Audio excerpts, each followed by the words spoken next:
What is happening, everyone? Welcome back to the channel. KG is back with another match reaction. Leeds United 4, Huddersfield 1. Great first half. We're going to talk about the first half really in depth, but I think the second half kind of shows where certain changes are made.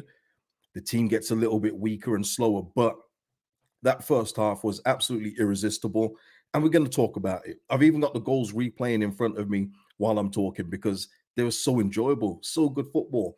Let me just say this. Martin R saying, talk about a game of two halves. Second half showed all that is wrong with Leeds United. Um, and Robbie, hey KJ, hope you well. Yeah, I hope everyone's doing well. That was a wonderful first half. I was absolutely buzzing about that first half. The result in general, anyway, after such a disappointing result against Stoke was good. But yeah, so good to get football like that. The free flowing football that we saw was wonderful. But obviously, second half we took our foot off the pedal and changes were made, which made us weaker. But look, we got the 3 points today. Nige D, yep, saying, yep, getting cagey. Good response after Wednesday, first half anyway. I hear that. I hear that. And we'll talk about it, people. Before I get into it, please hit a like on the video, subscribe if you haven't subscribed, and of course, drop your comments after the show. Thank you to Karen Curtin, Carl Brown, and John Abbott for super thanks on the last two videos. I didn't get to do it on the previous one. Memberships are in the description if you want to help out the channel and myself in that way. Really does go a long way. So thank you for the support. Kelvin here saying everyone moaning. We won 4-1 and we didn't ever get in top gear. Kelvin, I mean, listen, we won the game and it is brilliant. But if you can't see the deficiencies in the second half and you just want to live on cloud nine, that's cool. But this won't be the channel for you. You need to go somewhere where it's all happy clapping. But there were concerns in the second half. Even the goal we conceded was poor. But it doesn't override for me the emotion of the first four goals. Just wonderful football, man, with wonderful players. And that's the difference that we've got when you start your best players, you know. J Dog saying, let's hope Rodon's injury isn't serious. Can't go with Cooper against Leicester. Oi, oi, oi, oi, oi. Martin R saying, well, so Cage. Yeah, this is what this channel is. Listen, if you're one of those where when you win, it's all, you know, pink and rainbows and sunshine flowers, and that's cool. Sometimes you do get games like that, but we saw in the first half, we were irresistible. It looked like Huddersfield had turned up and they had no answers to what we could do to them. We looked like we could actually score 8 goals today. Seriously. We could have scored 8 goals, but then you saw in the second half, obviously you take your foot off the gas a little, but then when the changes were made, it's so disappointing. But listen, look, we'll talk about it. Bob's here saying Bamford shot at the end summed him up. Yeah, I heard. I didn't listen to the commentary. I did have it off at points, but I did dip in when those two came on. I think there was a few boos for Bamford, which I'm quite surprised at, because even at Ellen Road, usually the crowd is always behind you no matter what. But like I say, everybody has a breaking point, and I'm not saying that the people that booed a disgrace is far from it, but I'm just surprised because it rarely happens at Ellen Road. You have to get to the end of your tether with somebody before you start booing your own players at Leeds United. Because if there's one thing I'd say about this fan base, it's loyal to a fault at times. So that maybe tells a little bit of a story. Robert Purnell, James showing what he can do. Yep, Deshaun, Nate, get ready for the Dan James prop because it's coming. It is coming, people. He was brilliant today, absolutely brilliant, and he was unlucky. He had a few Dan Jamesy finishes, so he couldn't complete his hat trick. But he was amazing in that first half, absolutely brilliant. Yeah, Bubba, Jorginho, unbelievable again. Different gravy. Bisto got nothing on him. Sam Byram as well was a big part of 2 of the goals. In fact, it was Byram, Jorginho, Somerville that linked up twice for 2 of the goals. That combination worked. Just brilliant, absolutely brilliant. You know what's funny with Huddersfield, and didn't I say it in the preview, by the way, people, that Jonathan Hugg. Oh, he's a card merchant, man. That guy, he's one of the worst players I've ever seen play in football. Honestly, he's just terrible. I don't know how he's still playing at championship level. It's criminal. Kevin is saying the reason why he possibly got booed. People have now got tired with Bamford. Now it's just one calamity with him after another. Fans have lost faith. I hear that. I'm surprised it's taken people so long, Kev. But yes, I do understand that now. Leeds, Jorginho, absolute baller. Yeah, 100%. Martin R saying still concerned about Perot and his position. You know what? You're saying that, Martin, but I think let me just scroll through. I think it was it's our third goal. Perot actually started that from deep. Like he was just outside our box. That is a bit of a concern that he's so far back. But Daniel Farke will probably say to you, if it wasn't for him starting it deep, we don't get that third goal. You know, Daniel Farke, he's got an answer for everything, hasn't he? So, but yeah. um John B. Dan James is on fire right now. KG Vision is on fire. Much respect. Yeah, man. Shout out to everyone that's joining me today. Much appreciated, guys. Um, yeah, J Dog. Jorginho looks like a cheat code in a video game at times. Honestly, when he gets the ball, he's becoming one of those players now. And I don't want to put him in the Rafinha bracket because this isn't the top level. So it's hard to do that. But when he gets the ball like Rafinha, you think that something's going to happen. You think he's going to do something. And the amount of times when he was able to, when Huddersfield weren't nipping at his legs or, stepping on his toes, the amount of times he would just pirouette or do a step over or just put it through someone's legs. He was amazing, absolutely brilliant today, Jorginho. That's been a common theme, though. He was our best player against Stoke. It wasn't a high bar against Stoke, but this is him. This is what he can do. Karen here saying great first half performance. Yeah, 100%. Indian Joe saying within 5 minutes of Aileen Cooper coming on, we can see, go figure. You know what the thing is, though, that the goal, even though some would say Cooper could have closed the player down, that's not on him. That's on Melier. That's 100% on the goalkeeper. But look, we'll talk about that in a bit. Rinse Harry, that was worth putting down NHL 24. Okay, yeah. Listen, that game is wonderful. That game's wonderful. And my Penguins beat Colorado Avalanche, so it's been a good couple days for me. Yeah, Mark Barlow saying, I didn't mind us managing the game during the second half. Big game coming up next, and that's not far away. So no point running ourselves silly while 4-1 up during the second half. Yeah, I just feel like we could have put a couple more away because I feel like the goal difference is going to maybe come into it at some point. And Huddersfield, you saw their body language. They did not want to be there after that first goal was there. There was late tackles coming in. The ball would get passed. And I remember one with Byram. He passed the ball back, and then the player comes in about 3 seconds later, takes him out. Jonathan Hogg probably should have got a red card as well. Yeah, it was mad today. That was real. I told you in the preview, and it's no disrespect to him because it is what it is with Huddersfield, but that is a championship team if I've ever seen one. Just meat and potatoes all over the pitch. Whereas you saw us, we've got the steel with Ampadu. Kamara was brilliant today, by the way. But we've also got the guile and skill with Somerville, Jorginho, Dan James, and let's get into it, people. Let's get into it. 9G saying worried about Roden being fit for Leicester. I think they'll just put some ice on it, and I think he'll be fine. Nige, as Daniel Farke said, he's Welsh. He's Welsh. You know what I mean? So he should be okay. Mikey saying Kamara was a Rolls Royce today. He was wonderful, wasn't he? He could have even capped it off with a goal in the second half, but the way that he moves box to box, that is what it's supposed to look like. And apart from one game, he's been really good when he's been asked to step in, really and truly. Yeah, we should have given him a good spanking. Sorry, your message went up, but you're right. I say Matt saying I'm wrong. You are wrong, KG. Huddersfield are meat minus potatoes, and that's fair enough. Yeah, Kamara getting some love. Yeah, absolutely brilliant. There's so many people that were brilliant today. Strauch as well. There was one block in the first half where it looked like the player just leathered it, and Strauch just put his body in the way.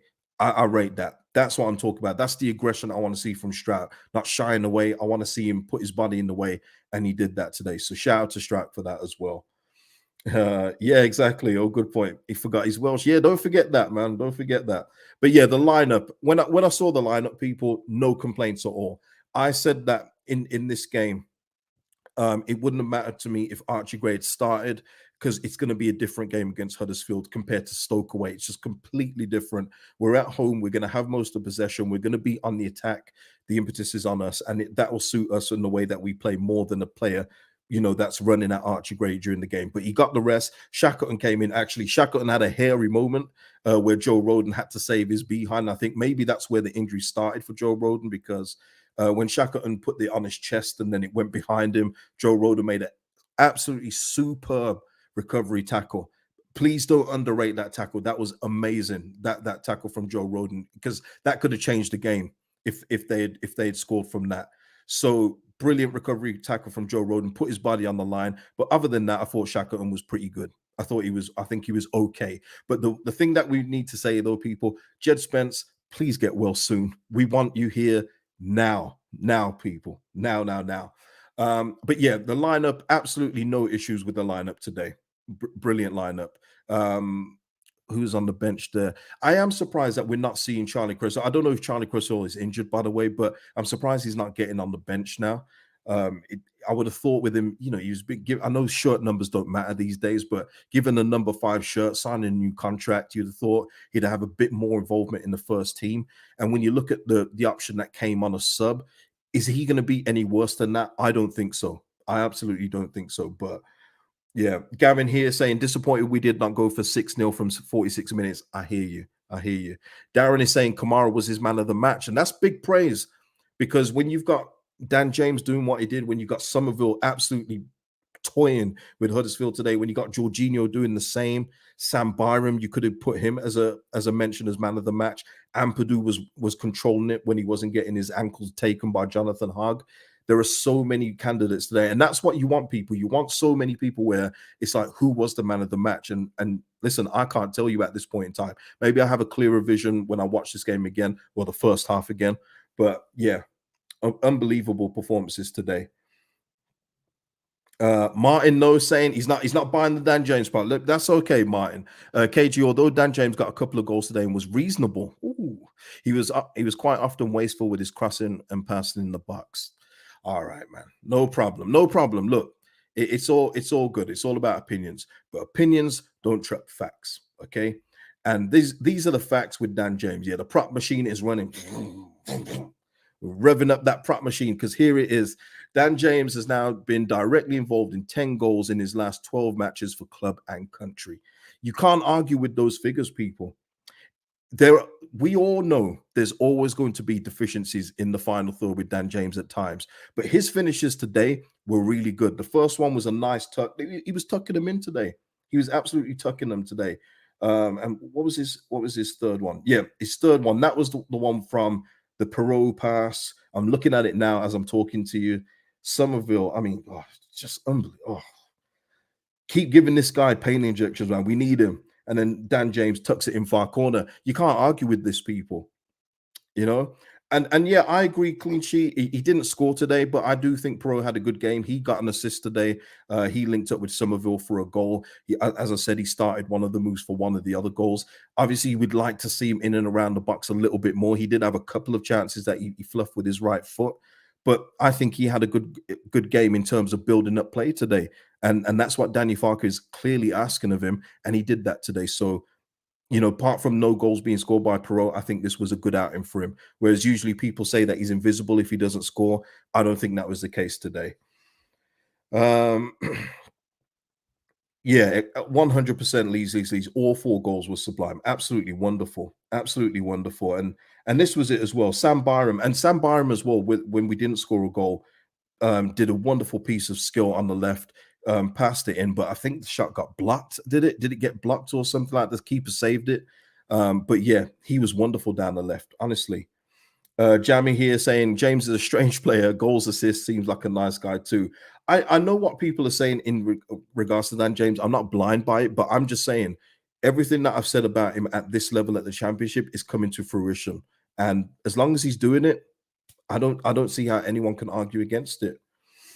But yeah, so there you go there. And then Somerville, we've got to put up some Somerville prop. Started the game today. And this is what I said in the last video. I said if you're gonna manage Somerville, if he has got an injury, start him and then take him off. And that's what we did today. We took him off after 60 minutes and started him from the get-go, because you're going to get more from him in that way rather than the last 30. And look at that. Somerville has now been directly involved in 10 goals in the championship this season. No player in the division has managed more, level with Dewsbury Hall. Wonderful. What more can you ask for? Honestly, what more can you ask for? And what else have we got here?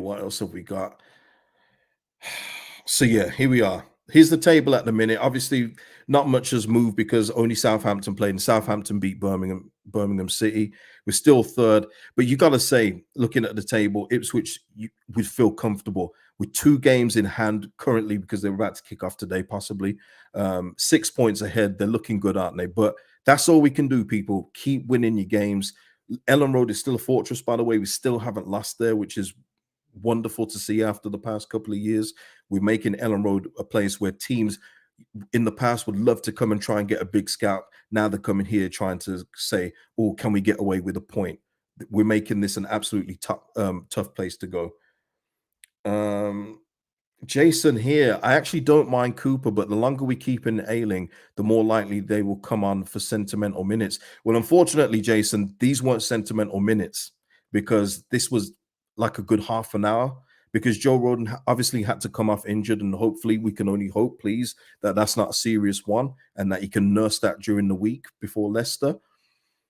But charity minutes or sentimental minutes, Jason, is like we're up 4-0 and they come on in the 94th minute or 92nd minute. Those are charity minutes. They had far too much time today. And you saw the drop off. I mean, Cooper was very lucky not to concede a penalty when he pretty much when he came on. The guy who ran past him, I think it's Koroma. Cooper was nowhere near him in terms of catching him for pace one-on-one. It was embarrassing to watch. It's not embarrassing. It's actually hard to watch at now. It's becoming it's one of those every time I see him play, and I'm trying to be nice here. I'm reminded of Gary Neville talking about the game when he finally realized he had to retire when he came up against West Brom and realized he couldn't keep up with a West Brom player anymore. And he said, "You know what, Gaffer, I've got to retire." And he retired mid-season. I just feel like that's got to come because it's not happening for these guys. And you saw again, Strout had to move to the right out of his favored position. Didn't look as calm. The defense didn't look as solid as it did with Roden on before, and Byram as well, who had to come off because obviously we're having to manage Byram too.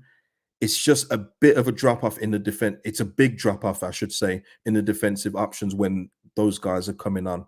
I don't know what else you've got, what you guys have got to say about it. Cooper got away with that one tactic.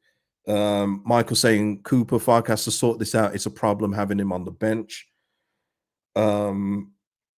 Yeah, Darren, I'm with you 100%. Creswell and Joseph should be in the squad 100%. Doc is saying not only is Cooper slow, but he forces Strike out of position too. He does. I mean, yeah, Pete. I mean, I've been saying this for years, but yeah, Cooper and Ailing should not be playing for us. Yeah, and this is it. I don't hate anybody, but I don't dislike them in that way. I think that they would be good club ambassadors off the pitch. I think that they've got a role to play. It's just not on the pitch anymore. It's as simple as that. Mad Max, lovely, nice way of putting it. The likes of Bill Coops and Bamford are jigsaw pieces who no longer fit. Yeah, wonderful, brilliantly put. Let's have a look. Mikey here saying we need to call time on Cooper and Ailing. Trust Strout to gaffer Creswell.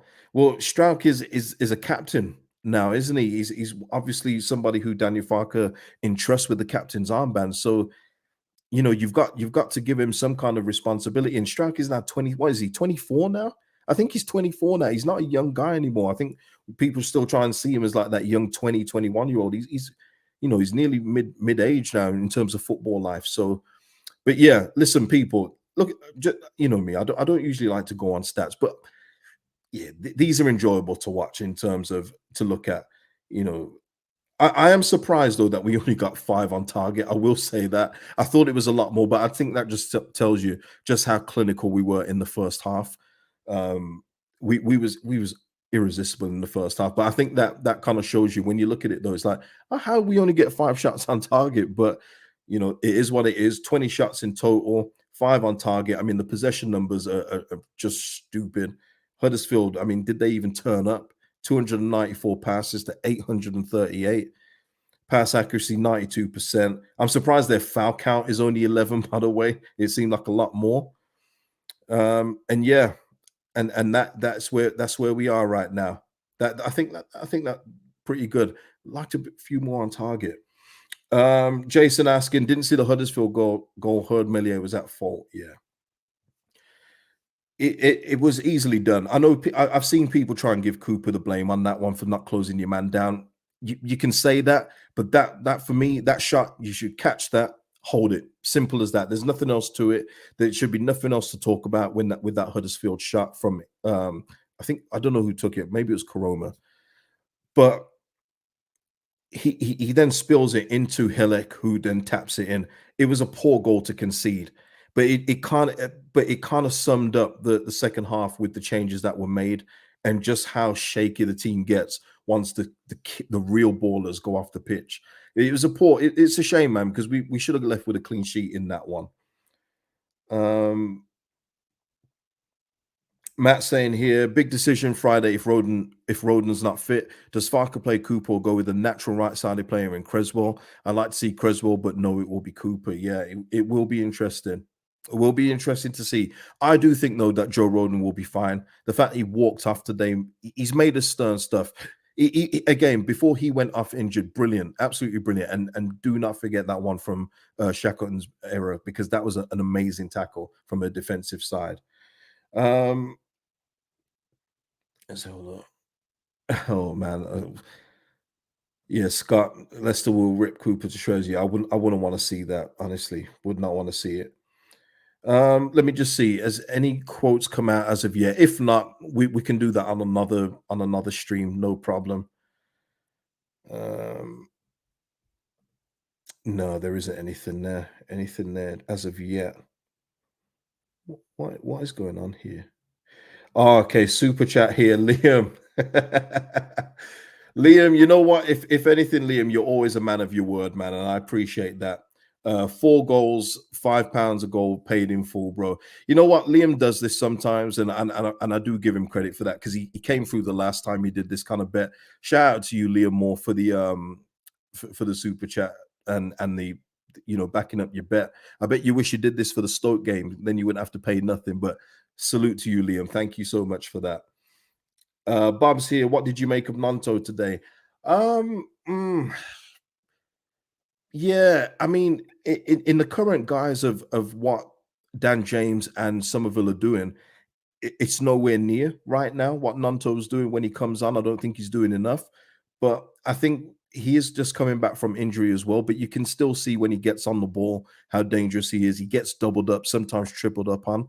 But when you're talking about output and just direct danger, he's not as potent as, say, Somerville or Dan James at this moment in time. But that's not to say it can't come.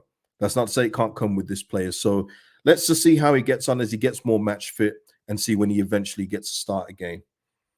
Um, yeah, Justin, Justin here on Birmingham City here. Rooney managed 3, lost 3. It's one of those again. He's getting the Frank Lampard treatment, isn't he? It was. I very much agree with Darren McAntony. When you look at Wayne Rooney's management record, it's abysmal. It's absolutely abysmal what Wayne Rooney's done at management level. But he will get opportunities because he's Wayne Rooney, and that's how it goes. That's the same with Frank Lampard. Fail, fail, fail. Get a Premier League job. But that's how it goes for some of these players, ex-players that are seen as world-class players and think that they can do it at management level. It's something that, like Roy Keane, when he tried to manage, they try and hold it to their standards of when they played. But then when they're managing players that aren't on their level, they don't know how to manage them. And I think Wayne Rooney's fallen into that trap. Um, yeah, John, I would say that Nanto got around the pitch a lot today, but needs to work on his goals and assists. Yeah, 100%. I'd agree with that 100%. Um,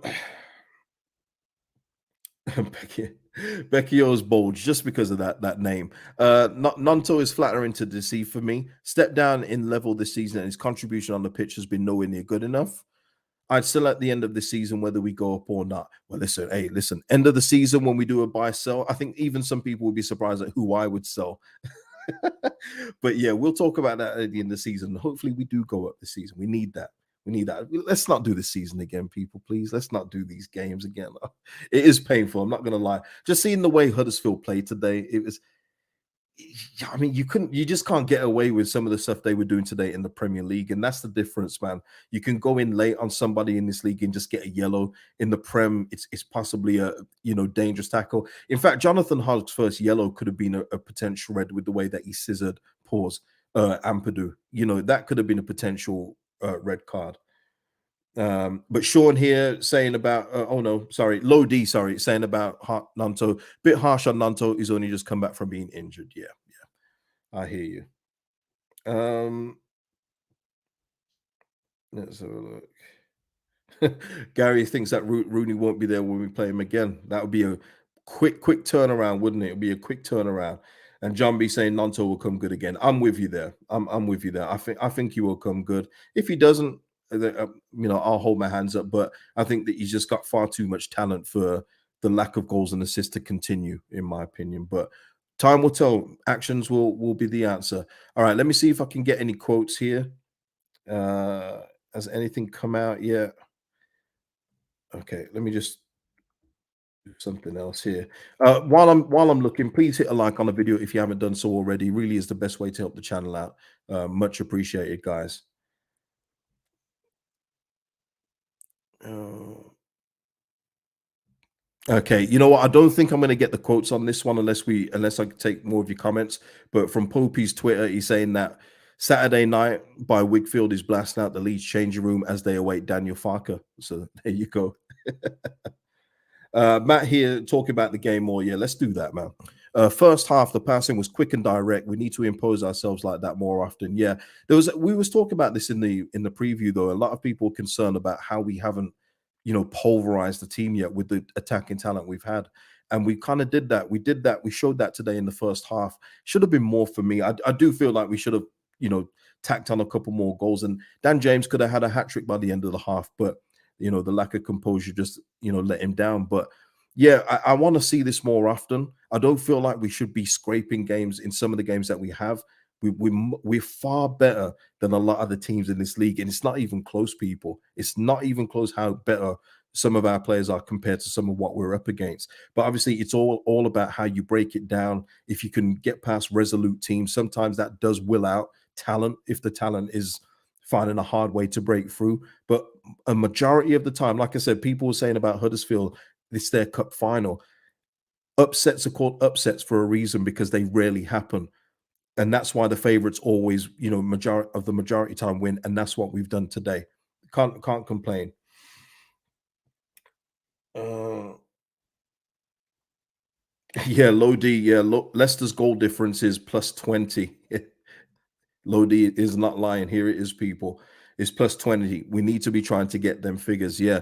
It's just that Leicester don't concede many goals as well, to be fair, Lodi. So they're tacking on goals, but they're keeping them out as well. So they're just a juggernaut at this level. Let's be real. They're a juggernaut right now. And Bruce here with more Nanto love. Yeah, Nanto, that chase back and tackle, got the ball and set the attack up again. Willie will improve as the season progresses. I'm with you, Bruce. I'm with you. Um, Millen Chip, why is he sticking with Bamford? I don't know. I don't know if he's going to get asked about that in the presser. We'll see. We'll see. But I've said it from this before the season started, and I've had no reason to change my mind. Mateo Joseph at championship level deserves a shot. The kid is a killer in front of goal. This could be the level where he gets going. I don't see why we don't use Mateo Joseph because he will not do any worse than what Patrick Bamford will do. He won't. He won't do any worse. But yeah, yep, Scott. Yep, he did. He was checking back, and but on the side of for where people are talking about goals and assists, I do get that. But in the meantime, while he's not getting goals and assists, he is doing all the dirty work, which people usually appreciate. But I guess with attackers, we want to see goals and assists, and I'm more on that side. But he's doing what he can for the team in the meantime. So not really many complaints in that way while he gets back from injuries. Jamie here saying living in the USA, it's 9 a.m. and it's a fantastic start to the weekend. Yeah, it's great, isn't it? Always good when your team wins, especially on the early kickoff. It's mint, absolutely mint when you win the early kickoff. Terrible when you lose it though, especially if it's a Friday game. Let me just see here. Just type that in. Okay. All right. Okay. Listen, people. Okay. Thank you, Pirate House, for the super sticker. Much appreciated for that. Lovely. Thank you for the support as always. Crypto Steve saying not hating, but we went downhill when Coops and Ailing. Please buy in January if we're going to get out of the division this year. Yeah, I think we'll definitely strengthen in January. I don't think we're done by any means. I think we could do with another left back for when Byram needs a rest, but I still think Byram is our first choice at this point in time. I do, But if we can get a natural left back, because let's face it, Junior Firpo, does anyone remember that he's still injured? Does anyone remember he's still at the club? It's ridiculous. It's ridiculous. We're 14 games in and we haven't even seen him come on the sub once because he's been hurt the whole time. Just crazy. The availability is a disgrace, really and truly is. I hope he gets better from his whatever injury he has. I'm not, not clowning him for that. But when it comes to the availability of players when they're not here, just forget about it. Just replace them. Honestly, replace them. Yes, it is, Bums. Our next game is Friday. It is indeed. Um, Steve, actually, I want to ask the chat here while we're here. It was nice seeing Archie Gray getting the day off. In light of the performance today, does everyone agree with that? Was it good for Archie Gray to get the a rest today? I think in hindsight, I'll say, Steve, I agree, but I would have had no issues playing him in the game like today for the reasons that I said already in regards to the way Huddersfield plays. So, but yeah, I do hear that it is good that Archie finally got a game's rest. Um, Mad Max saying here, Pens and Leeds making my week complete. Yeah, 4-0 against the Avalanche, Max. I never saw that coming. I never saw it coming. And we've been on a real skid lately in Penguins land, haven't we? But this is what that team does to us. We'll probably lose against Ottawa next, but no, great result, wasn't it? Brilliant couple days for us too, I would say, Max. Penguins and Leeds. Let's go. Yep. Steve saying here, Gray needed a rest. Yep. John B saying glad Archie got a rest. Stephen H, I would agree with that. He definitely looked leggy in the last few games. He did. He definitely did that. Jim saying, yep, needed a rest. Yep. J Dog, is Archie coming back at right back or Shaq's done enough? Hopefully he comes back in midfield, J Dog. And Jed Spence is recovering pretty soon. That is the best case scenario, but I think he'd probably come back in at right back. I think it's pretty obvious. I know a lot of people saying play a right back at right back, but it's clearly obvious that the right back that we've got is not the answer. And Shackleton, yeah, one gaff today that nearly let in Huddersfield, but I just don't trust him.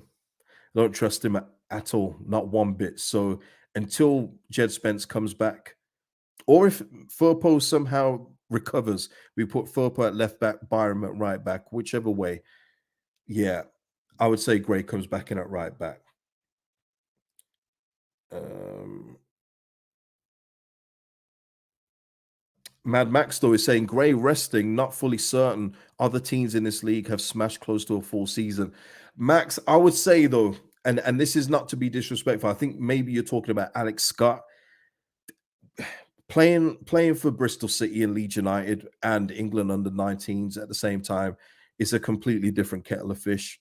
It's going to be more mentally taxing. There's 100% more expectation here. There's a lot of other factors rather than just your physical being of playing full 46 games. And I don't think that's realistic anyway for optimal performance in 2023. The medicine and science is there for a reason. And Alex Scott of Bristol City, he didn't get known until the second half of last season. You know what I mean? And Archie Gray has been known from the start. All the Wonder Kid sites are highlighting him. There's a lot more expectation for Archie Gray here than it was for Alex Scott at Bristol City. Mr. P with the super chat here. Thank you, Mr. P. Today, Gray would have shone, but he needed the rest. I can agree with that. Kamara was impressive in midfield. The constant wave of attacks in the first half was a joy to see. Listen, let's get some more Kamara love. You know what? I feel like I touched on him in the first bit. Let's talk about Kamara a bit more because one game aside, when Ampadu and Kamara have been together, they look like they've played together for about 15 years. Honestly, it's ridiculous the chemistry that those two have got. Ampadu knows that he can do the sit-in, do the work around the midfield, and Kamara's got license to roam forward, and he gets back to help out defensively too. I think Kamara has been absolutely brilliant. I think he's probably surpassed a lot of people's expectations as well when we first signed him, because obviously he was out in the cold at Rangers. Is he on the downturn? Is he bothered? Oh, he's bothered. He just needed a new challenge. And I said that in the signing video. I said that I think he's going to be a good player here. He just needed a change of scenery. And that's plain to see for me so far. David here saying Kamara's ace, great vision and resilience. Yeah. Steve is saying Glenn was his man of the match today. Absolutely fantastic. Strength and guile. Absolutely brilliant. Wonderful. You were absolutely brilliant there. Correct. Nige D is saying Kamara quietly impressive. Yeah. Jamie here saying I like Kamara. He's smooth. Yeah, 100%. Yeah. John B saying Cami Kamara was great. He really was. Becky Osbolge, always feel, you know what, I'll say it, no problem, man. Kamara has really surprised me with his ability on the ball, makes it look so easy. Definitely exceeded my expectations. Yeah, yeah. See, that's good to see, man. And that's always good, isn't it? When you get the other way. It's when you think that a player is going to be amazing and they turn out to be a dud. I think it's really good. I didn't think he'd be a dud, but I didn't think he'd just transition and fit in as smoothly as he's done. I think he's been a wonderful signing, really and truly. Stephen H here is saying, I've watched Kamara as a Rangers fan for a long time. I knew he would be a great signing. Fair dues, fair dues. Obviously, I don't watch Scottish football week in, week out. You just see him on the European nights, and in that one campaign, he looked brilliant, didn't he? So Bob's here saying very silky on the ball, better vision than Gray at the moment. I mean, two different players, but I hear you. Um, yeah, Stephen LC saying it's so nice to have a quality operator like Kamara. Depth in the team was lacking last season. Yeah, I think it was pretty obvious as well, by the way, today that Gruev wasn't going to figure after the last game. I'm not saying that it's over for Gruev by any stretch of the imagination after one game, but yeah, I don't think this is the kind of game we needed him for.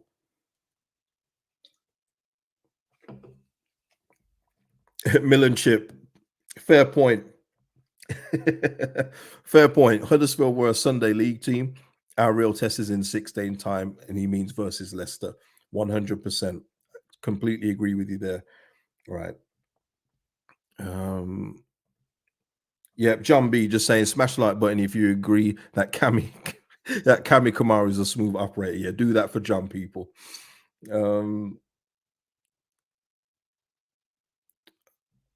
Okay, all right. We got Darren Moore comments. Should we go with Darren Moore comments? Let's have a look. Darren Moore. Here we are, people. Got some manager comments now. Matt saying Kamara plays to Luther Vandross. J Dog, yeah, this is a great point, J Dog. Wonderful point. You never worry when Kamara is in possession. That's the biggest compliment I can give him. 100%. Here we are. Darren Moore, Huddersfield boss, speaking first. For us, it's a disappointing afternoon. I just felt the pivotal moment in the game was when they went 1-0 up and we had a chance. If we could have made more of that situation, it might have been a different game. And he's probably talking about the one where Shackleton made his error. After that, they got two quick fire goals and the game got away from us. I mean, no doo-doo. Uh, more insistent that Huddersfield are better than they've shown today. And this week, 4-0 lost to Cardiff on Tuesday. But it says hard work needed to get themselves going again. I'm sorry, Darren Moore. I like you, man. I like you, Darren Moore. But this team, your team is garbage, hot garbage at that. Absolutely woeful footballers in that team. A Koroma aside, the rest of them it's meat and gravy, meat and potato, all of that kind of football. You're not going to get very far with that team, Darren Moore. I wouldn't have taken that job. You should have waited, man. Yeah, Mr. P, that's what I'm saying. I like Darren Moore. Just a shame he went to Huddersfield. You should have waited a bit, man. Wait to see what better was out there. Crypto Steve saying, funny how we're getting caught out again just by long balls later in the second half. Just poor positioning. Yeah. Bob saying he's probably happy that they won the second half. Oh my days. All right, let me see if they've loaded up Farker's comments yet. You can see this while I'm doing this now.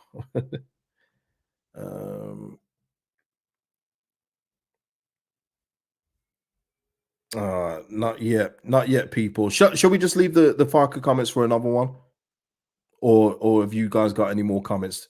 Let me see. Oh no, Sean, no.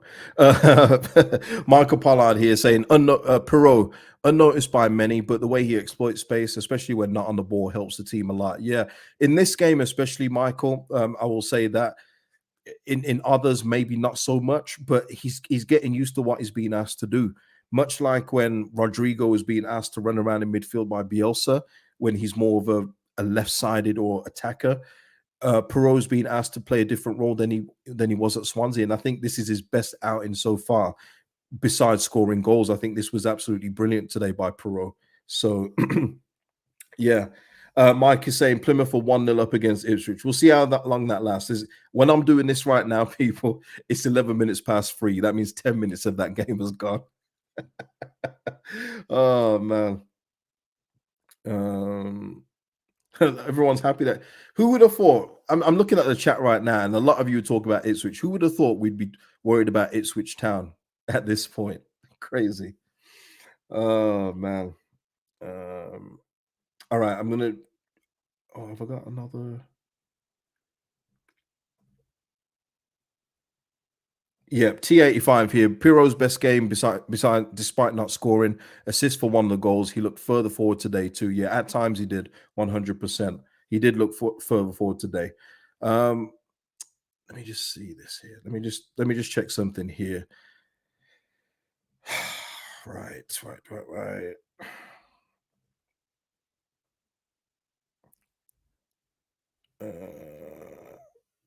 All right, checking another page here. Bear with me.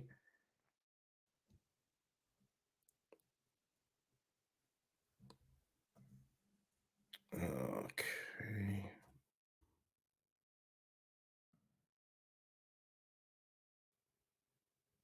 Oh my days. All right. Okay. Yeah, I think what we'll do on another stream is if Farkas says anything of note, we'll go through it then. But I'm gonna have to end this one here. Um, and come back with another stream. So I tell you what, people, just keep your notification bell on and you'll know when I go live. Leeds United win today 4-1. Brilliant result. Great first half. Second half, bit meh. Some of the changes obviously showed just how weak we are in certain positions when our better players go off. But wonderful performance today. That's all we could do. Best way to respond after the Stoke result. Get the win today. We move on to Leicester, which is going to be a real tough game. So listen, people, hit the like before you go. Subscribe if you haven't subscribed, and I'll see you in the next video. Peace out, people.